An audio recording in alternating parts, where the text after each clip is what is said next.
Bonjour à tous, aujourd'hui je voulais vous faire la vidéo recommandation pour le Lost in Time Challenge. J'ai beaucoup de livres à vous présenter donc je ne vais pas faire une introduction à rallonge.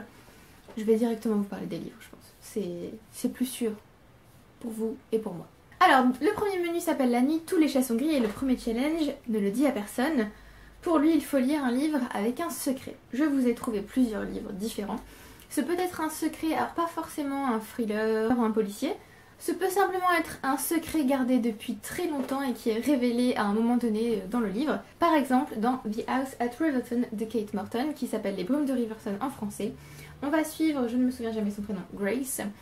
On va avoir deux timelines. Alors je crois que du coup je vous l'avais déjà recommandé pour le challenge de l'année dernière, mais c'est pas grave, tant pis.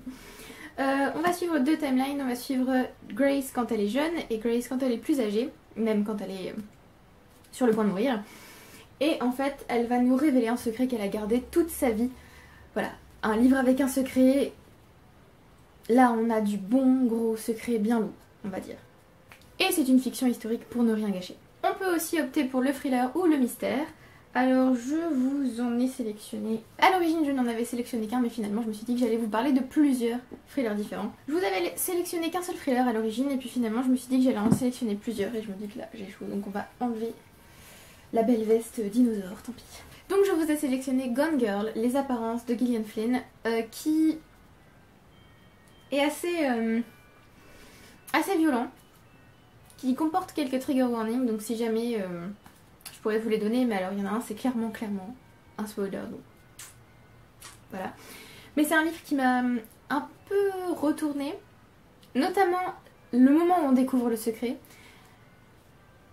Je m'attendais pas du tout à ça et c'était énorme, vraiment c'était génial. Je vous recommande ce livre, c'était top. Un peu mais top, vraiment.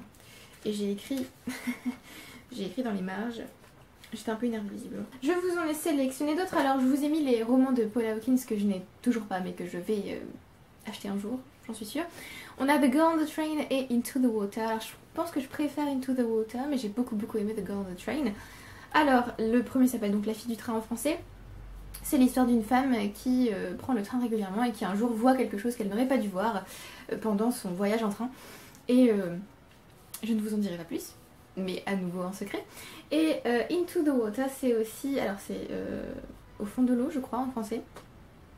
C'est l'histoire d'une jeune femme qui va enquêter sur une série de meurtres de femmes, je crois, il me semble. Et ça a un lien avec un lac ou une étendue d'eau, je ne sais plus exactement comment ils appellent ça, si c'est un étang ou un lac. Mais j'ai adoré ce livre. Il me semble que les thrillers de Paula Hawkins ne sont pas très aimés. Mais moi je les adore, donc voilà. Et donc le dernier que j'avais pas mis sur ma liste mais que finalement je vais quand même vous recommander, c'est Big Little Lies de Liane Moriarty, qui a été traduit par Petit secret, gros mensonge. Bon, il y a secret dans le titre en français, donc voilà, je pense que c'est safe de dire qu'on peut faire entrer ce livre dans cette catégorie. Je m'attendais pas du tout à aimer ce livre parce qu'au début je me suis dit oh là là, des mamans qui parlent de leurs enfants et qui ont peur qu'il leur arrive malheur et qui sont des mères poules, tout ça, je vais pas aimer. Et en fait non, c'était génial, c'était... Au bout de 2-3 chapitres, j'avais... On va dire qu'au bout du 4e chapitre, j'ai fermé les yeux et j'avais déjà fini le 20e chapitre, donc voilà, c'était un livre qui se lit très vite et c'est vraiment très prenant, donc je vous le recommande aussi.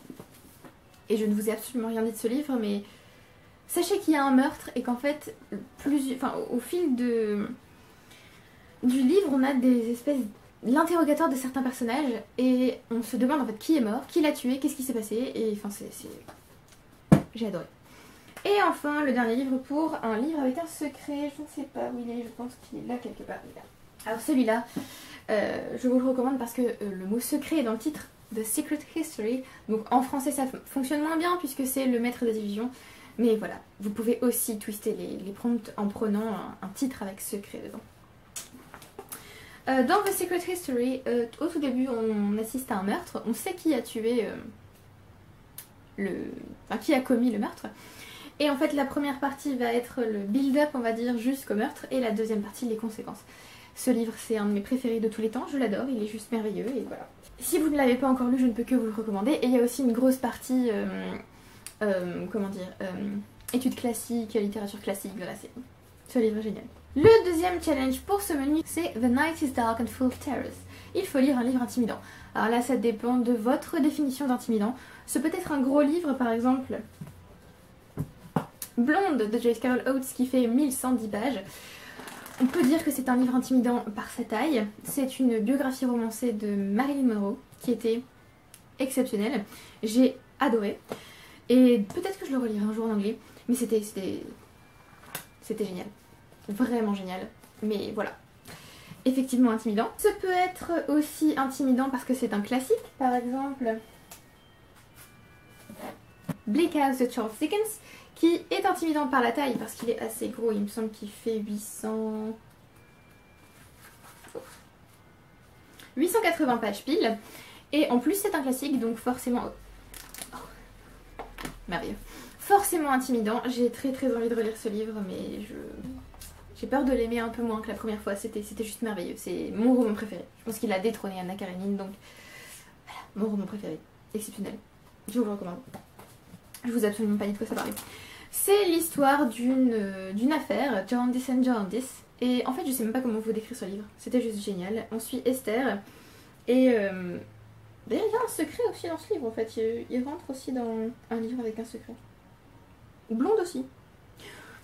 Vous pouvez aussi faire entrer des livres que je vous recommande pour certaines catégories dans d'autres catégories. Mais alors celui-là vraiment, je saurais pas vous le décrire, mais c'était juste génial et c'était très prenant et c'était merveilleux. Et un autre classique qui peut être intimidant pour certains, c'est La recherche du temps perdu de Proust. Donc là, le premier tome du Côté de chez Swann. C'est intimidant parce que déjà c'est long. Hein.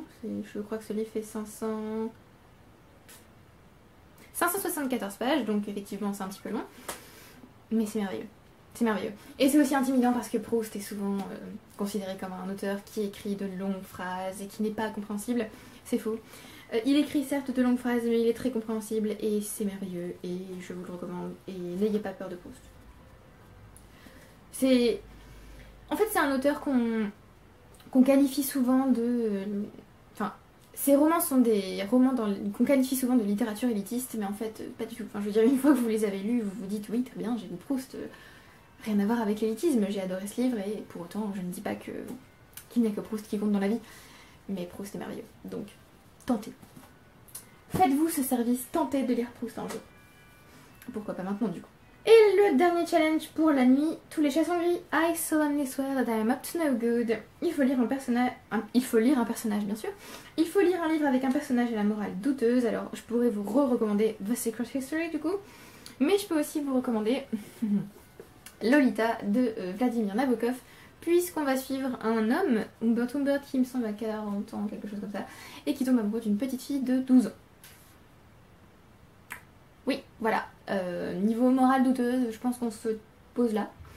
J'ai rarement vu un personnage avec une morale aussi douteuse qu'Humbert dans la littérature réaliste, on va dire. Mais vraiment, là, oui, c'est... Alors je vous le recommande pas parce que... Comment dire? Je vous le recommande parce que j'ai... Malgré l'horreur de ce livre, parce que clairement c'est juste horrible comme plot, comme intrigue, malgré l'horreur de ce livre, il est merveilleusement bien écrit et voilà. Je vous le recommande quand même. C'est un des grands classiques modernes et c'est terrible à dire, mais c'est un de ces livres, un peu comme You dont je vous ai parlé dans une vidéo précédente, un de ces livres où on se dit mais c'est très bizarre que j'aime ce livre parce qu'il est affreux et en même temps merveilleux. Mais là, merveilleux pour l'écriture. C'est juste tellement bien écrit. Mais du coup, voilà. Tentez un jour, mais vraiment, c'était c'est un des romans que j'ai le plus aimé. Et aussi un moral à la personnage douteuse. On sent que c'est le week-end, hein, et que un personnage à la morale douteuse, je peux vous recommander de lire The Haunting of Hill House. Donc je vais vous mettre une autre couverture là, puisque là c'est mon édition intégrale. The Haunting of Hill House de Shirley Jackson, donc la maison hantée que je vous recommande et que je vous recommande et que je vous recommande. J'ai essayé de mettre d'autres livres dans cette vidéo recommandation, histoire de ne pas vous recommander tout le temps les mêmes livres. Mais je ne peux pas ne pas vous recommander The Haunting of Hill House pour un personnage à la morale douteuse, puisqu'on se rend rapidement compte que les personnages du roman ont effectivement... sont pas tout à fait des gens bien, on va dire. Voilà. J'aurais aussi pu vous mettre You en fait dans cette catégorie, ça passait bien. Donc voilà, vous vous rendez bien compte que vous pouvez trouver des personnages à la morale douteuse dans plusieurs livres différents, on va dire. Là, je vous ai mis surtout des contemporains ou des classiques, mais vraiment, vous pouvez aussi en trouver dans la fantasy ou dans la science-fiction. Là, les recommandations que je vous ai faites, ce ne sont pas des livres obligatoires à lire. Vous pouvez aussi toujours tordre les prompts. Hein. Moi, je vous ai donné ce genre de recommandations, mais si vous avez des livres que vous avez réussi à faire entrer en tordant le prompt, je veux absolument savoir quelle est votre torsion, puisque j'adore les torsions. J'en ai vu là plusieurs sur le Discord. C'était excellent. Le deuxième menu, invitation au voyage. Premier challenge, vois sur ces canaux dormir ces vaisseaux. Il faut lire un livre avec un vaisseau à l'intérieur. Alors là, encore une fois, on peut rester très strict et prendre un vrai vaisseau comme dans Steam Sailors de E.S. Green, tome 1 l'héliotrope du coup, qui se passe sur un vaisseau, puisqu'on est sur l'héliotrope qui est un bateau volant. Clairement ça passe pour vaisseau. Ce livre était merveilleux, c'était un très beau voyage on va dire. J'ai passé un super moment, les personnages sont très attachants et l'intrigue est pas mal, enfin voilà, ce livre était vraiment top. Il est finaliste du PLIB et vraiment, pour l'instant, sur les livres que j'ai lus, j'en ai lu 2, mais pour l'instant c'est pour lui que je vote. Tellement il était top. Je peux aussi vous recommander Leviathan Wakes de James S.A. Corey, The Expanse donc, le premier tome, qui s'appelle en français L'éveil du Léviathan ou de Léviathan, puisqu'on se trouve sur un vaisseau spatial, bien sûr. Je pense que je vous ai déjà parlé de cette série en long, en large et en travers, mais on va suivre deux personnages, James et le détective Miller, qui... c'est James ou Jim? Non, c'est Jim. Et l'autre c'est James. Non, j'ai un doute. Je ne sais plus. Bref, deux personnages, deux hommes, qui vont finir par se retrouver puisque l'un va tomber sur un vaisseau à la dérive et l'autre est censé retrouver une jeune fille qui peut-être se trouvait sur ce vaisseau. Donc voilà, ils vont se retrouver et cette série est géniale et je ne l'ai toujours pas continuée. J'ai honte. Je peux aussi vous recommander The Hitchhiker's Guide to the Galaxy de Douglas Adams puisque c'est une série de science-fiction dans laquelle on va se trouver à un moment donné dans un vaisseau. Le premier tome était merveilleux, je vous le recommande à 100%, c'était génial. C'est l'histoire d'Arthur qui est un terrien et qui va se retrouver à devenir un autostoppeur de l'espace, un autostoppeur de la galaxie. Et voilà, je vais juste vous dire ça, c'est très drôle, c'est assez absurde et c'est aussi une critique sociale assez acerbe on va dire. C'était génial, donc je vous le recommande. Il faudrait que je le continue d'ailleurs, donc peut-être que je continuerai la série pour ce challenge. Je vous recommande aussi rapidement Escape Pod qui est un recueil de nouvelles de science-fiction. Alors, Escape Pod parce qu'en fait c'est un podcast sur la science-fiction qui s'appelle comme ça, du coup le podcast. Et c'était merveilleux parce que souvent on se retrouve sur un vaisseau. Je me souviens d'ailleurs d'une nouvelle où on est sur un vaisseau qui est en fait une ville, enfin c'était génial. Donc voilà, les recueils de nouvelles aussi d'ailleurs comptent pour les différents challenges, même s'il y a une seule nouvelle avec un vaisseau dedans, ça passe. Mais du coup, ce recueil fonctionne pour moi et il est génial. Je l'ai lu tellement vite alors qu'il est assez long et il est formidable. Il est sorti l'année dernière, j'ai très très envie d'avoir un exemplaire de ce livre que j'adore, vraiment, je l'adore. Et sinon, on peut aussi être très très lâche sur cette... Enfin lâche, pas lâche au sens de... je suis un lâche, hein. Lâche au sens de oh bon oui. Et on peut se dire que vaisseau c'est tout ce qui transporte des gens, tout ce qui permet de transporter quelque chose. Et donc je peux vous recommander Le Crime de l'Orient Express d'Agatha Christie puisqu'on se trouve dans un train qui transporte donc des gens. Ça fonctionne.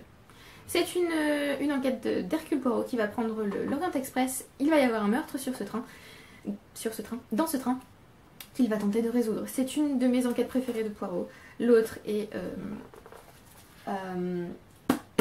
doit être là normalement. Oui, là. L'autre c'est... Alors, anciennement dit Tinègre, maintenant c'est Ils étaient 10, And Then There Were None d'Agatha Christie. Mais il n'y a pas de vaisseau. Donc ça fonctionne pas. Sinon, il y avait d'autres... Il y a d'autres recommandations possibles pour vaisseau. Vous verrez dans ma palle que j'ai aussi twisté le prompt du coup. Le challenge suivant, tout n'est qu'ordre et beauté. L'intrigue doit se passer en Orient. Alors, pour ce prompt, on peut décider de partir en Russie et donc de lire Anna Karénine de Léon Tolstoï, qui est merveilleusement magnifique, mais qui a été détrôné par Bleak House dans mon cœur. Non mais Anna Karénine est toujours un de mes romans préférés, évidemment. Il peut aussi compter pour un livre intimidant. C'est l'histoire d'Anna. Et c'est tout ce que je vais vous dire. C'est un classique, c'était merveilleux et la fin est terrible et voilà. Je vous le recommande fortement. On peut également lire un livre que je n'ai pas pris parce que je l'ai oublié. Je suis une bécasse, je pense qu'il n'est pas là. Non, je vais devoir aller le chercher. Lui aussi je l'ai oublié, je suis vraiment nulle. On peut aussi lire A History of the World in 21 Women de Jenny Murray, qui est un recueil de biographies de femmes qui peut quand même compter pour Orient, puisqu'il y a des femmes qui viennent d'Orient. Donc voilà, je considère que si certaines femmes se trouvent en Orient, ça fonctionne. C'était génial ce livre, puisqu'on part de... Enfin, c'est des biographies qui sont entrecoupées chronologiquement, c'est-à-dire qu'on commence dans l'Antiquité et qu'on finit de nos jours. Ce livre était un des meilleurs recueils de biographies de femmes que j'ai lu pour l'instant. Et je vous recommande aussi de lire Rumi, le poète afghan. J'ai lu The Essential Rumi, que j'ai adoré. J'aimerais bien lire d'autres poèmes de Rumi, mais je pense que je vais d'abord m'acheter cet exemplaire pour la noter, parce que il y a vraiment des vers et des poèmes entiers que j'ai vraiment beaucoup aimé. Et donc comme le poète est afghan, je considère que l'histoire se passe en Orient, donc ça passe. L'intrigue se passe également en Orient dans Geisha d'Arth Golden, qui est l'histoire d'une jeune fille qui s'appelle Sayuri, qui est vendue à une maison de plaisir à Kyoto. Ça fait très longtemps que j'ai lu ce livre, c'est pour ça que je regarde un petit peu. Et elle va devenir une geisha. Pardon, je suis essoufflée. Ça fait très longtemps que j'ai lu ce livre, mais je l'ai adoré. Alors je ne sais pas s'il est très proche de la réalité, mais moi quand je l'ai lu c'était... Alors, pas une révélation mais un petit peu. Et je pense que c'est en partie... j'étais déjà intéressée par le Japon et un peu fascinée par ce pays quand j'étais plus jeune. Et du coup c'est de là que j'ai acheté Geisha et que je l'ai lu. Et j'ai adoré ce livre.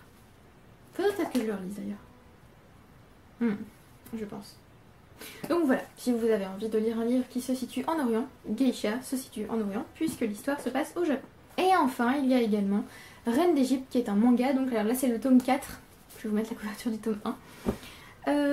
Reine d'Égypte donc qui se situe, waouh, gros spoiler, en Égypte. Et on va suivre la reine Hatshepsut. Voilà, alors il y a une membre du Discord qui a dit « Et si l'intrigue se passe à l'Orient ?» dans la ville Lorient, et j'ai trouvé que c'était une torsion assez sympa, donc ça fonctionne aussi. Le dernier challenge pour invitation au voyage, des meubles luisants polis par les ans, l'intrigue ne se passe pas au XXIe siècle. Je ne dois pas avoir les yeux en face des trous. Je ne sais pas où est mon livre. Ah bon, je ne trouve plus le livre que je voulais vous recommander, c'est pas grave. Je vous recommande pour ce challenge Mrs. Dalloway de Virginia Woolf, que j'ai lu il y a pas longtemps, qui se passe au XXe siècle. C'est l'histoire de Mrs. Dalloway qui organise une fête chez elle le soir, et donc on va suivre en fait Mrs. Dalloway dans sa journée. En fait on ne suit pas que Mrs. Dalloway, on passe de personnage en personnage, donc on passe dans la tête de chaque personnage qu'on va rencontrer. Parfois on se dit mais quel est le rapport avec la fête de Mrs. Dalloway? Je ne sais pas. Mais ce livre était formidable, j'ai vraiment adoré. Je l'ai annoté, c'était merveilleux. C'est un livre qui se lit assez lentement, même s'il est très court. Puisque je voulais lire en une journée et en fait non, j'ai pris mon temps pour le lire parce que j'étais bien dans ce livre et j'ai adoré. Alors par contre c'est pas pour tout le monde, parce que je pense que certains vont détester ce livre vu que c'est un peu Alors souvent on parle du genre stream of consciousness, c'est-à-dire qu'en fait on suit les pensées en gros des personnages. Et oui voilà, certains n'aimeront pas, mais j'ai adoré ce livre. Merveilleux. Vous pouvez aussi lire Soif d'Amélie Nothomb. Ça se passe dans l'Antiquité, au 1er siècle, puisque c'est une réécriture de l'histoire de Jésus. Donc c'est une fiction historique. C'est pas vraiment religieux, même pas du tout religieux je dirais. Et c'est juste merveilleux. La dernière partie du livre était juste trop belle. Je ne l'ai pas là puisque je l'ai prêté, mais la dernière partie du livre était merveilleuse et j'ai pleuré toutes les larmes de mon corps et c'était vraiment beau. Comment ne pas vous recommander des romans victoriens pour l'histoire ne se passe pas au XXIe siècle, donc elle se passe au XIXe siècle, comme dans Frankenstein. Il me semble que c'est 1800 et quelques, donc c'est bien... Alors il a été écrit en 1818, mais l'intrigue se passe également dans les années 1800. 1700, autant pour moi, 18e siècle. 18e, 19e. Donc, Frankenstein de Mary Shelley qui se passe au XVIIIe siècle. Bon, je pense que tout le monde connaît l'histoire, hein. Le docteur Frankenstein décide de créer un être de ses mains et voilà, il crée le monstre de Frankenstein. Pas grand chose d'autre à dire, je vous laisse découvrir le reste. Et je vous recommande également, alors pas Dracula cette fois puisque je vous le recommande tout le temps, mais Anno Dracula de Kim Newman, qui est une réécriture de Dracula qui se passe cette fois bien au 19e siècle, puisque la reine Victoria règne et elle a épousé le comte Dracula. Voilà, ce livre était génial. Par contre, il est très très graphique. Certaines scènes sont vachement sanglantes et vachement... donc, sachez-le, mais ce livre est merveilleux. Et j'allais dire quelque chose, mais je vais garder ça pour la palle. Le menu suivant, appelez-moi Olympe. Le premier challenge, c'est Marie de France, un livre écrit par une femme. Alors là, vous avez pléthore de livres écrits par des femmes, donc vous avez le choix entièrement. Moi, je pouvais vous recommander Margaret Atwood avec Alice Grace et The Penelopiad. Ah, pas The Handmaid's Tale, puisque je vous le recommande tout le temps aussi. Je vais changer un petit peu. Donc Alias Grace s'appelle Captive en français. C'est l'histoire de Grace...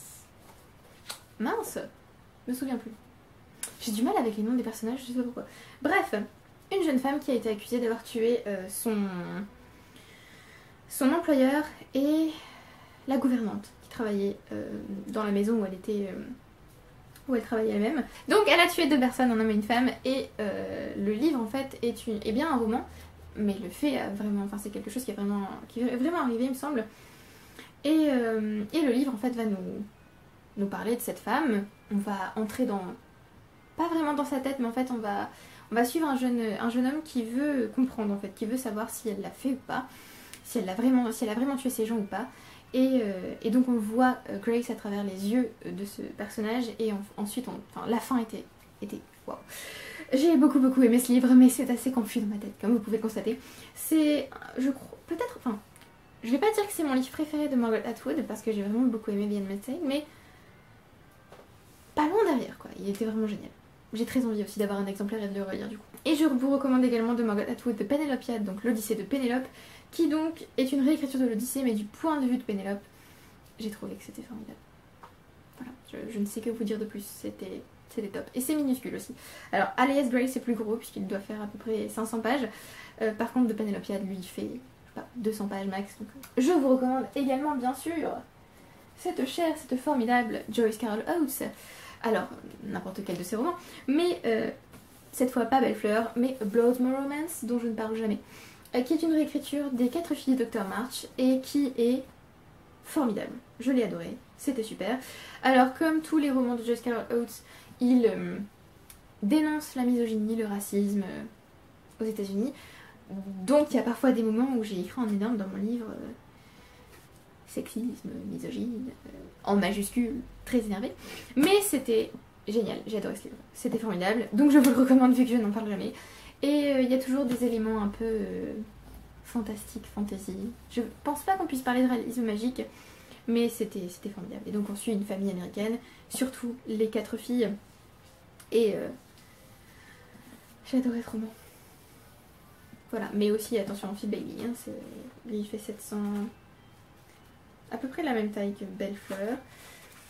752 pages, mais il vaut toutes ces pages, il est merveilleux. Je vous recommande aussi Daphné du Maurier, alors cette fois pas avec Rebecca, j'innove. Je vous recommande My Cousin Rachel, donc ma cousine Rachel, qui raconte l'histoire de, je ne me souviens plus de son prénom, mais un jeune homme donc, dont l'oncle va se remarier avec Rachel.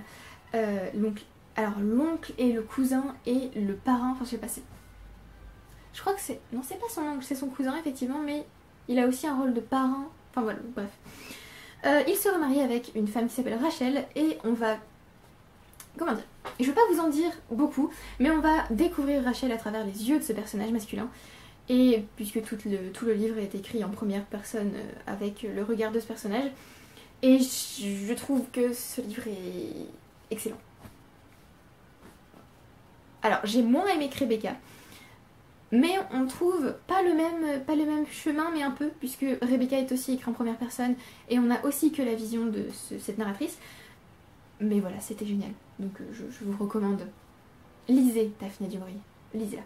Je vous recommande également, si j'arrive à l'attraper, Marguerite Yourcenar. J'ai lu Mémoires d'Adrien, qui était formidable. Ce sont les mémoires fictives de l'empereur Adrien. Et voilà, que dire de plus. C'était top. Donc ce livre peut aussi passer pour lire un roman qui ne se situe pas, dont l'histoire ne se situe pas au XXe siècle. C'était top. Que vous dire. Ça permet de découvrir Adrien. Et pour autant, alors c'est à la fois bien historique, on apprend des choses, tout ça, mais c'est aussi un vrai roman, c'est-à-dire qu'on est ému parfois, et j'ai pleuré comme une madeleine à la fin, mais on est ému par certains passages, et voilà, j'ai donc acheté un exemplaire pour avoir ce livre avec moi, pour pouvoir le relire, parce que j'aime ce roman de tout mon cœur. Et enfin, pour un livre écrit par une femme, je vous recommande Venus and Aphrodite, je sais pas, Aphrodite, de Bethany Hughes, qui est une non-fiction une biographie entre guillemets, sur Vénus, Aphrodite, donc la déesse de l'amour. Ce livre était merveilleux, et je n'ai vu personne en parler. Donc je vous en parle, ce livre est formidable, il n'a pas encore été traduit malheureusement, il est sorti l'année dernière et il est génial. C'est donc une histoire de la représentation de la déesse Vénus, Aphrodite, de ses débuts on va dire à nos jours. C'était top, c'était merveilleux. J'ai très envie d'avoir un exemplaire de ce livre aussi pour pouvoir l'annoter, tout ça, c'était génial. On passe au deuxième challenge de ce menu, Dear Jane, un livre dont le personnage principal est une femme. Bon alors là, vaste choix, vous avez Rebecca par exemple, dont le personnage principal est... alors ça dépend qui vous considérez être le personnage principal, mais de toute façon ce sont des femmes, puisqu'on a la narratrice ou Rebecca au choix. Il y a aussi le deuxième roman qui se trouve dans cette intégrale de Shirley Jackson, We Have Always Lived in the Castle, donc je vous mets à nouveau une autre édition, puisque j'ai l'édition intégrale, qui s'appelle en français Nous avons toujours vécu au château, et qui suit deux jeunes filles qui sont sœurs, donc personnages principaux, et c'était génial, j'ai adoré. Je n'ai pas très envie, enfin j'ai pas envie de vous en dire beaucoup plus, mais c'était étrange, et c'était beau, et c'était poétique, et c'était mystérieux, et c'était génial, donc voilà, lisez ce livre. Vous avez aussi Les bannis et les proscrits de James Clements, le premier tome Le Feu de la sorcière, puisque le personnage principal c'est Elena. Est-ce qu'elle s'appelle bien Elena? Elena, oui, des fois j'ai des doutes. Elena qui va découvrir un beau jour qu'elle est en fait une sorcière. Je ne vais pas vous en dire plus, c'est une série fantasy que je vois un peu plus, un petit peu partout, ça c'est cool. J'adore cette série, elle est merveilleuse. J'ai relu le tome 1 l'année dernière, en anglais du coup, et je pense continuer à relire la série, puisque j'adore cette série de tout mon cœur. Ce n'est pas ma série préférée de fantasy, mais pas loin. J'adore cette série.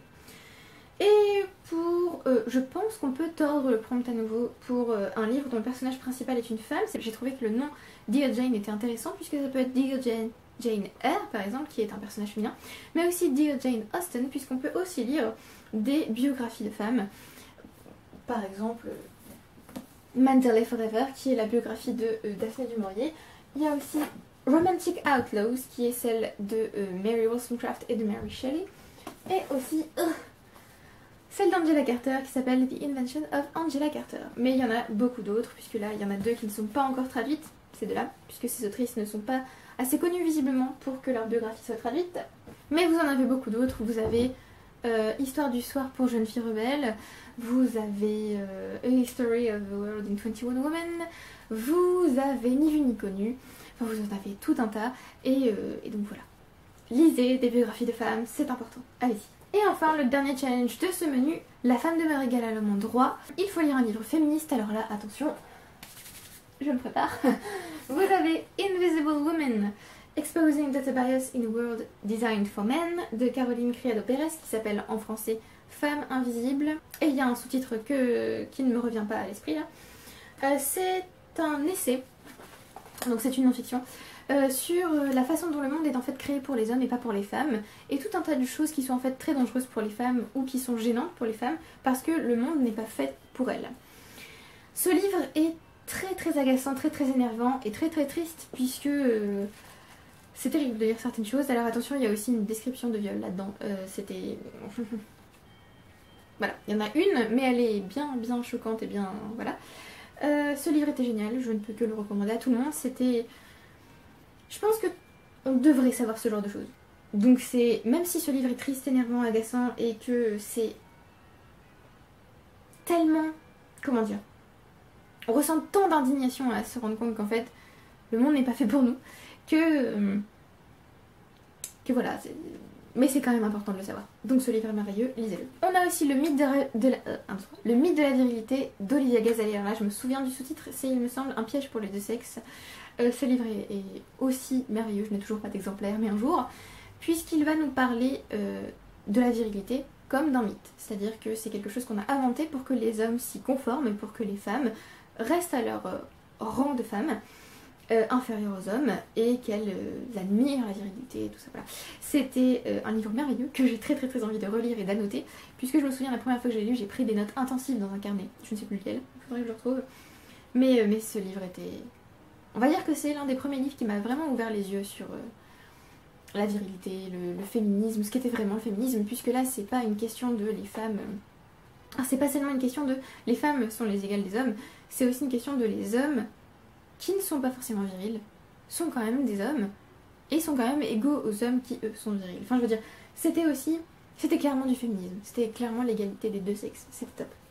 D'ailleurs il y a une section sur le féminisme extrémiste, c'était très intéressant. On a aussi là The Handmaid's Tale, qui est clairement un roman féministe, puisque c'est l'histoire d'Offred, qui vit dans une société où les femmes sont classées en 3 catégories, et où elles ne sont considérées que pour leur capacité de procréation, on va dire. Ce livre était très choquant quand j'ai lu, et il est écrit énorme dans mon édition, mais j'adore cette édition, donc voilà. Et je vous le recommande très fortement. Et vous voyez, je vous ai quand même parlé de La Servante écarlate du coup. Ah là là. Sacré moi. Non, c'est pas là du tout qui va. Hop. Ah, j'ai oublié de vous recommander ceux-là comme bio de femme. Culotté de Pénélope Bagieux. Quand je les retrouve, je vous en parle. Hop, tout va s'effondrer. Je vous recommande également Le Deuxième Sexe de Simone de Beauvoir, que j'ai en 2 tomes. Alors, je crois qu'il existe en un seul tome. Je sais plus du coup. En tout cas, j'ai les 2 tomes. Je l'ai lu il y a très longtemps et clairement, je n'en ai pas tiré ce que je pouvais et ce que je devais. Enfin, je sais pas trop si je peux employer le verbe devait, mais je l'ai lu pour l'ENS.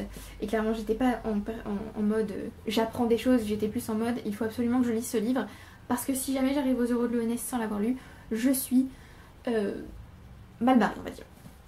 Donc j'ai clairement envie de relire cet essai, donc à nouveau féministe, puisque c'est la catégorie. J'ai clairement envie de relire cet essai qu'on appelle souvent la Bible du féminisme et dont on tire souvent des citations du genre la femme ne naît... Non, on ne naît pas femme, on le devient, voilà. Et voilà, j'ai très envie de relire ces 2 tomes. Alors il y en a un qui se concentre sur la biologie, l'autre sur le côté plus politique, il me semble. Je crois, je ne sais plus. Ah, voilà. Oh, il y a destin, histoire, mythe, et l'autre partie c'est plus sur... social, je crois. Formation, situation, justification et vers la libération. Voilà, j'ai très envie de relire ces livres du coup, donc je vous les recommande fortement. Et je me souviens quand même qu'à l'époque, j'avais pas trop conscience de féminisme ou pas, et que c'est vraiment ce livre qui m'a ouvert les portes du féminisme. Même si j'ai pas tout de suite lu des romans féministes ou des essais féministes, c'est vraiment ce premier livre qui m'a fait ouvrir les yeux, on va dire. En tout cas un tout petit peu. Au moins un œil. Je vous recommande également Amanda Lovelace qui a écrit plusieurs séries de recueils. Plusieurs recueils, oui c'est aussi des séries en fait. Plusieurs recueils de poèmes féministes. Je crois que mon préféré reste The Witch Doesn't Burn in This One. J'ai aussi beaucoup aimé The Mermaid. The Mermaid. Non, je sais plus. Avec sa voice. Donc voilà, non, je sais plus, bref. Ces 2-là. J'ai beaucoup aimé, j'aime beaucoup les thèmes qu'elle utilise. Oh mon dieu. Allez. J'aime beaucoup les thèmes qu'elle aborde et j'aime beaucoup comment elle les aborde, j'aime beaucoup ses poèmes, je trouve qu'ils sont très beaux, donc voilà, je vous recommande. How to be a Woman de Caitlin Moran, qui s'appelle Comment peut-on encore être une femme en français, et c'est je crois le premier livre qui traitait d'avortement que j'ai lu, l'autrice parle de différents sujets, en fait un sujet correspond à un chapitre, et à la fin elle parle d'avortement, et j'avais jamais lu un livre qui traitait d'avortement, et donc autant vous dire que c'était... j'étais là, oh ok, donc voilà, c'était un... J'ai passé un super moment en fait avec ce livre, c'était plein d'humour et en même temps j'ai appris plein de choses et en même temps c'était engagé, enfin ce livre était parfait, donc lisez-le. Oh mon dieu, j'en ai encore plein. Alors oui, donc Culotté était en fait dans cette section, c'est pour ça que je ne vous en ai pas parlé avant. Culotté de Pénélope Bagieux, des femmes qui ne font que ce qu'elles veulent, et qui est également féministe du coup, puisqu'on va parler de femmes à qui il est arrivé des choses pas très sympathiques. Ces livres peuvent aussi entrer dans biographie de femmes, et voilà, on va traiter de femmes qui ont été alors soit oubliées par l'histoire, comme dans Ni vu ni connu, soit qu'on ne connaît pas tellement parce qu'on laisse de côté les femmes souvent. Voilà. Et alors je vais vous montrer l'illustration que je trouve la plus belle dans le premier recueil. J'adore. Voilà, celle-là, je la trouve mais tellement belle. Puisque vous avez en fait l'histoire qui se raconte comme ça. Alors attendez, je vais essayer de vous montrer. Voilà. On a la première page. Non, je vais arriver, je peux le faire. Vous croyez en moi. Donc la première page, on a ensuite l'histoire qui se raconte en quelques pages. Et enfin, à la fin, on a une double illustration. J'adore ces biographies. Et donc il y a 2 tomes, mais ils sont tous les 2 géniaux. Et le dernier livre que je vais vous recommander, alors je vais prendre cette édition-là, même si je n'ai pas lu celle-là. Alors ce n'est pas Collected Poems que je vous recommande parce que je ne l'ai pas encore lu en entier. C'est un recueil qui se trouve dedans et que j'avais déjà lu avant. C'est The World's Wife. Donc je vous mets l'édition que j'ai lue, qui n'a pas été traduite, mais qui va prendre des personnages, alors soit des femmes, des figures historiques de femmes, soit des figures fictives de femmes, et qui va leur donner une voix en fait dans les poèmes de Carol Anne Duffy. Et j'ai trouvé cette collection géniale. C'est d'ailleurs pour ça que j'ai acheté cette énorme édition avec, alors pas tout, si ils sont tous là je crois, avec tous les recueils de Carol Anne Duffy, et dedans il y a The World's Wife, que je relirai peut-être du coup pour le lit, pourquoi pas. Je parle, je ne m'arrête plus. Le 4e menu s'appelle When you play the Game of Thrones, you win or you die. Premier challenge, Votre Majesté, un livre qui traite de royauté. Alors pour ça, vous avez plusieurs livres. Alors ça peut être des non-fictions, ça peut être des fictions. Alors vous avez bien sûr le titre de la catégorie, Game of Thrones, puisque le but de la série, le but des personnages ou de la majorité des personnages de Game of Thrones, c'est d'atteindre le trône, donc le trône de fer en français. Voilà, je pense que tout le monde connaît Game of Thrones. Je pense que j'ai pas grand chose à vous dire de toute façon sur cette série. C'est une série fantasy médiévale et c'est top. J'ai toujours autant de mal à relire la série depuis la fin de la série télé. J'ai essayé, hein. J'ai commencé le tome 2, mais j'ai toujours pas réussi à continuer, donc peut-être pendant cette session, mais ça m'étonnerait beaucoup. Je vous recommande quand même énormément cette série. On a ensuite 2 sœurs pour un roi de Philippe à Grégory, donc ici dans la version française, mais la version anglaise c'est The Other Boleyn Girl. C'est l'histoire de Mary Boleyn qui est la sœur d'Anne Boleyn. Et je vais tenter de pas vous en dire trop quand même, j'ai pas envie de... Bon, en gros, la famille Boleyn va décider de mettre en avant ses 2 filles, Anne et Mary, pour séduire le roi Henri VIII. Voilà, alors si vous connaissez un petit peu l'histoire des Tudors, vous vous doutez de quelle sœur Henri a choisi. Mais ce roman était merveilleux, je me souviens l'avoir lu en marchant, c'était génial, j'ai adoré, c'était top. Et c'est ce livre qui a... J'ai mis des fleurs, quelqu'un est mort. C'est ce livre qui a fait débuter ma passion pour les Tudors. Là pareil, il s'est dit non, j'en ai marre, tais-toi. Peut-être que je continuerai la série Tudor du coup pendant cette session. Mais sinon vous avez aussi The Constant Princess qui est le premier tome qui n'a jamais été traduit, sur Catherine d'Aragon du coup. Et on a aussi L'Héritage Boleyn qui va se concentrer sur ce qui se passe après 2 sœurs pour un roi et sur la 3e épouse d'Henri VIII, Anne de Clèves. Il y a aussi donc, alors là je vous ai recommandé 2 romans, du coup je vais vous recommander aussi Richard III, une pièce de Shakespeare qui va traiter du roi Richard III. Alors c'est une pièce qui a beaucoup diabolisé Richard III, mais je l'ai trouvée très très bien écrite, j'adore cette pièce. Je pense que c'est une de mes pièces préférées de Shakespeare, ma pièce préférée étant Othello. Vous avez effectivement aussi King Lear, donc le roi Lear, mais moi je vous recommande plutôt Richard III, qui me semble un petit peu moins connu que King Lear, Hamlet, Macbeth et Othello, et qui est pourtant génialissime, je trouve. J'ai beaucoup aimé. J'ai étudié pour l'agrégation, et pour autant, l'agrégation n'a pas réussi à me faire lire cette pièce, que j'adore donc. Mais oui, c'est clairement il y a diabolisation du personnage historique de Richard III. Donc voilà, sachez-le, prenez-le avec des pincettes, on va dire. Et enfin, je vous recommande une non-fiction, Dictionnaire amoureux des reines, puisque c'est bien de traiter des rois, mais traitons aussi un petit peu des reines. Ce livre est énorme, plus de 500 pages, 600 pages même, mais il est top, puisqu'on va parler de différentes reines. Alors, des reines actuelles, des reines ancienne on va dire. On va parler en gros oui de royauté, de mariage, d'accouchement, de tout un tas de reines différentes et j'ai trouvé que c'était top. Donc je vous le recommande. Deuxième catégorie pour When You Play the Game of Thrones, qu'il mange de la brioche, donc un livre qui traite, qui sure bien sûr. Un livre sur l'histoire de France. Alors je me suis rendu compte que j'avais pas tellement de livres dans ma bibliothèque sur l'histoire de France précisément. Mais je peux vous recommander Les Misérables de Victor Hugo qui va traiter de l'histoire de France puisqu'on se passe en... On va traiter de la révolution des barricades de Paris. Donc clairement on est bien en France et on traite bien d'histoire. Alors ce livre est énorme, il peut aussi compter hein, pour un livre intimidant. Il est énorme mais si vous découpez le livre, puisqu'il y a 5 parties, 5 livres, ils sont eux-mêmes appelés livres dans le livre. Trop de fois le mot livre. Arrêtons ça. Ah non, ils sont appelés tomes. Et les chapitres sont appelés livres. Tellement plus clair. Donc vous pouvez séparer ce livre en 5 tomes et donc les lire séparément petit à petit tout le long du challenge. Ça passe beaucoup mieux, c'est comme ça que j'ai réussi à finir ce monstre. C'est d'ailleurs le plus long livre que j'ai lu de ma vie hein, et je pense qu'il ne sera pas égalé. Même par It de Stephen King. Donc voilà, je vous le recommande, il était vraiment top. Même s'il fait peur, il vaut le coup. Je peux ensuite vous recommander un autre livre de Victor Hugo, disons. Les Châtiments, un recueil de poèmes qui a été écrit pour critiquer, on va dire, Napoléon III, que Victor Hugo appelait Napoléon le Petit. Et donc voilà, vraiment de la critique sociale bien placée. Hein. Les Châtiments, quoi, le titre dit déjà tout. J'ai lu ce recueil il y a très longtemps, je me souviens pas de grand chose, juste que c'était très... passionné on va dire. Et enfin le dernier livre c'est... Alors là c'est une torsion de prompt clairement, puisque je vous recommande Vincent qu'on assassine de Marianne Jéglet, qui n'est pas du tout sur l'histoire de France mais qui se passe en France et qui traite d'histoire quand même, puisque je considère que Vincent Van Gogh fait partie de l'histoire.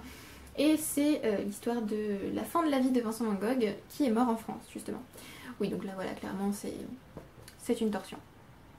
Alors, Marianne Jéglet on va dire, s'inspire des conclusions de certains historiens qui considèrent que Van Gogh ne s'est pas suicidé mais a été assassiné.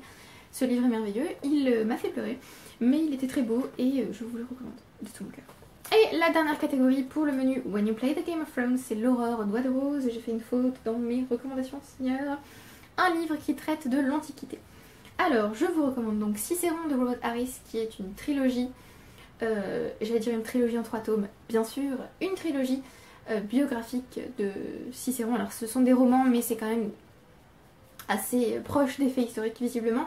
Ça reste un roman puisque c'est raconté par l'esclave de Cicéron qui s'appelle Tyron. Cette trilogie était merveilleuse et je l'ai finie cette année et j'adore. Je pense que je lirai d'autres romans de Robert Harris puisque c'était vraiment top. Je vous recommande également 300 de Frank Miller qui est une bande dessinée qui traite de la bataille des 300 Lydes, bien sûr, dirigée par Léonidas, qui voulait sauver la Grèce de l'Empire perse et de son empereur qui s'appelait Xerxès, je crois. J'ai un doute du coup si c'était l'Empire perse ou pas, mais bon, bref. Et donc c'est une bande dessinée que j'ai... Alors j'ai beaucoup aimé mais j'ai quand même préféré le film qui était esthétiquement tellement beau. Je vous recommande également Woman and Power de Mary Baird qui traite des femmes, du discours et des femmes. Alors, je crois que ça s'appelle juste Les femmes et le pouvoir en français. Mais donc Mary Baird, on va dire, s'appuie sur la condition de la femme dans l'Antiquité pour expliquer le rapport entre les femmes et le pouvoir, qui est toujours le même de nos jours du coup. Alors, toujours le même. On a avancé un petit peu on va dire, mais on se sert toujours de l'Antiquité pour minimiser les femmes, ou de figures antiques pour rabaisser les femmes. J'ai trouvé que cet essai était formidable et il est vraiment très court, une centaine de pages, donc easy pour compléter cette catégorie. Et enfin, je vous recommande un livre qui tord un peu le prompt, mais bon. Je vous recommande The Song of Achilles de Madeline Miller, donc le chant d'Achille, qui tord le prompt puisque là on traite de mythologie, c'est-à-dire que ce n'est pas quelque chose qui est arrivé dans l'Antiquité, mais bon, comme la mythologie est à l'origine antique, ça fonctionne. C'est une réécriture de l'histoire d'Achille et Patrocle, où Achille et Patrocle sont amants. Ce livre est merveilleux, je l'ai adoré, et la fin était pulvérisante. Je ne sais pas si... mais voilà. C'était le cas quand même. Nous arrivons au dernier menu. Mon dieu, cette vidéo était longue et ça faisait longtemps. Le dernier menu, A Day at the Abbey. Première catégorie, O'Brien, un livre dont le protagoniste est un villain. Alors, plusieurs recommandations encore une fois. You, dont je vous ai parlé plus tôt, de Caroline Kepnes. Clairement, le protagoniste est un villain, un méchant, puisque le protagoniste est un psychopathe, un stalker. J'ai adoré ce livre, mais vraiment, c'était terrible comme lecture. Je vous recommande également Alice Grace de Margaret Atwood, que je vous ai recommandé plus tôt, donc qui fonctionne aussi pour ce prompt, puisque l'héroïne, on va dire que le personnage féminin principal est considéré comme une vilaine, clairement, puisqu'elle est internée et tout ça, donc elle est censée avoir tué des gens, donc voilà, pas quelqu'un de tout à fait héroïque, on va dire. Je vous recommande aussi The Deal of a Lifetime de Frederick Backman, qui est une novella vraiment très très courte, 50 pages je crois, et le personnage peut clairement être considéré comme un villain, puisque c'est un personnage que j'ai eu beaucoup de mal à apprécier. C'est le but, clairement, c'est un personnage détestable, donc je pense que ça fonctionne. C'est vraiment très court, c'est bien. J'allais en parler un peu plus, mais en 50 pages je risque de vous dire trop, donc voilà. Par contre c'est très triste, hein, je vous le dis, mais voilà. Je vous recommande aussi Amsterdam de Yann McEwan, je crois que c'est lui. Ça fait très longtemps que j'ai lu ce livre, mais en parcourant ma bibliothèque, je me suis dit ah oui c'est vrai, j'ai lu ce livre, et effectivement les deux personnages sont en quelque sorte des villains, en tout cas on peut interpréter leur personnage comme un villain. Je vais pas vous en dire plus sinon je risque de vous spoiler, mais je considère que ce livre peut quand même entrer dans le prompt. J'ai pas non plus envie de vous en dire beaucoup plus sur l'intrigue, puisque je n'avais pas relu le synopsis avant de lire le livre, et heureusement. Sachez juste que c'est un livre un peu étrange, un peu perturbant, mais c'était top. J'ai vraiment un bon souvenir de cette lecture. Je vous recommande aussi Je tue les enfants français dans les jardins de Mary... Mais je vais aller l'appeler Mary, je sais pas pourquoi. Marie Neuser. Bon, je pense que rien qu'avec le titre, vous avez compris que le personnage principal était le vilain, puisqu'on va traiter d'une professeure de français. Il me semble que c'était bien, ou d'italien, je sais plus. Elle est prof. Et voilà, c'est un thriller et je vais pas vous en dire plus. C'était perturbant mais c'était top. J'ai vraiment adoré. J'ai lu 2 romans de Marie Neuser et vraiment c'était top. Faut que je lise plus de ces romans. Et le dernier c'est... Alors, on a Hygiène de l'assassin de Amélie Nothomb, dont le protagoniste peut être considéré comme un vilain. Vraiment là c'est dur aujourd'hui. Puisque Prétexte Attach est prix Nobel de littérature, il lui reste 2 mois à vivre et il va accepter d'être interviewé par 5 journalistes. Et donc là ce sont les 5 interviews, hein, clairement on retrouve... C'est le premier roman d'Amélie Nothomb et clairement le dialogue est la partie la plus importante de ce roman. Ce dialogue est exquis, il est jouissif, il est merveilleux, ce livre est formidable. Et clairement Prétexte Attach est un personnage détestable, qui entre clairement pour moi dans la catégorie du vilain. Et on a aussi Journal d'Hirondelle. Je peux pas trop vous en dire sur ce livre, mais je pense que déjà là vous comprenez que ça va pas être trop papillon bleu et jolies petites fleurs partout, hein.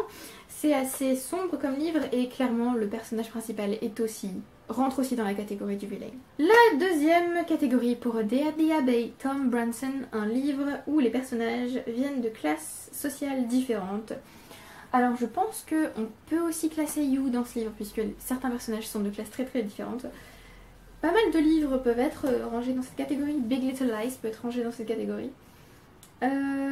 Blonde aussi. J'avais juste sélectionné Les Faucons de Ravera, tome 1, La sorcière captive de Melissa Caruso. J'ai galéré à lire ce titre. Puisque certains personnages sont de la noblesse, d'autres du peuple, on va dire. On va suivre Amalia, j'ai eu du mal. Amalia Cornaro qui est l'héritière des Cornaro. Et il va se passer quelque chose au début du roman. Elle va croiser la route d'une jeune femme qui, elle, est clairement une femme pauvre. Et il va se passer des choses. C'est très politique, c'est une série que j'aime beaucoup. Sans doute une série qui fait partie de mes séries fantasy préférées. Et oui, voilà, très politique, très centrée sur les personnages. Il y a un personnage que je déteste de tout mon cœur dans ce livre, mais tous les autres je les adore. Surtout Amalia que j'adore de tout mon cœur et qui est tellement un personnage fort, on va dire. D'ailleurs, ce livre peut entrer dans toutes les catégories du Appelez-moi Olympe. Et oui, ce livre était merveilleux. La trilogie est merveilleuse. Mon tome préféré est le tome 2, mais toute la trilogie est formidable. Et enfin, le dernier menu de Day at the Abbey, le dernier menu de tout le challenge, je n'ai bientôt plus de voix. C'est Mary, Edith and Sybil, un livre avec une fratrie. Alors là, je n'ai pas été très originale, je ne peux pas vous attraper ce livre, il est trop beau. Mais, je peux aussi vous montrer ça en fait. Mais je vous recommande Pride and Prejudice de Jane Austen, donc Orgueil et Préjugés, puisqu'on va suivre une fratrie de 5 filles, je crois qu'elles sont 5, je ne sais plus. Oui, elles sont 5, et sa mère veut absolument les marier. Et voilà. Je ne vais pas en dire plus, je pense que tout le monde connaît ce livre, mais on ne sait jamais si vous ne connaissez pas, sachez juste que, voilà, une fratrie, la mère veut marier chacune des filles. Point. Je vous recommande aussi Les 4 filles du Docteur March qui est là-bas, mais que j'ai la flemme d'attraper, donc... Les 4 filles du Docteur March, donc qui traitent de la vie de... Waouh, les 4 filles du Docteur March, ouais je sais, oh, quel spoiler de fou. Ça se passe pendant la guerre de Sécession, il me semble, le père est parti au front, alors il est médecin de guerre, enfin il est médecin en tout cas pendant la guerre, et donc les filles restent avec leur mère, et c'est un livre assez... J'ai envie de dire cosy, mais en même temps il se passe des choses qui sont pas du tout cosy, donc... C'est un livre doux, pas dire. C'est un livre couverture de survie. Un livre doudou, un peu. Et il est très long, mais il est parfait. Vraiment, même s'il est long, il est vraiment très bien. Un peu prêcheur parfois sur les bords, mais très bien. Et je l'ai attrapé comme ça dans la bibliothèque parce qu'il était juste à côté de Pride and Prejudice. Je vous recommande aussi Peter Pan de J.M. Barrie, puisqu'on traite aussi d'une fratrie. On traite des enfants darling, et donc voilà. Je pense que j'ai pas non plus grand chose à vous dire sur l'histoire de Peter Pan, à part que la vraie histoire est quand même mieux que le Disney, je trouve. Et aussi plus sombre. C'est tout pour cette vidéo recommandation qui était très longue à tourner et qui va être très longue à monter. Mais je l'ai faite avec plaisir. J'espère que vous aurez trouvé des livres qui vous intéressent. Peut-être que vous avez déjà lu certains de ces livres. Si c'est le cas, n'hésitez pas à me donner votre avis. N'hésitez pas, oui. N'hésitez pas à donner aussi vos recommandations, hein, puisqu'on n'a jamais assez de recommandations. Merci d'avoir regardé la vidéo jusqu'au bout. Merci à ceux qui aiment, qui commentent et qui s'abonnent. Merci à ceux qui participent au Lost in Time Challenge, puisque clairement Aurore et moi n'avons pas créé ce challenge que pour nous. Alors à l'origine oui, mais ensuite on s'est dit qu'on allait le partager et on ne s'attendait pas à ce que beaucoup de monde participe. Donc ça fait toujours plaisir de voir des participants partager leur pal, partager leurs recommandations, partager leurs lectures, tout ça. N'oubliez pas d'utiliser les hashtags du coup que je ne vous ai pas donné à l'oral la dernière fois, Lost in Time Challenge et Lit Challenge. Et voilà. Je vous souhaite un beau challenge puisqu'il va commencer sous peu. Et je vous posterai ma palle sous peu aussi. Et voilà. Je vous souhaite une bonne journée. Et je vous dis à bientôt. Bye.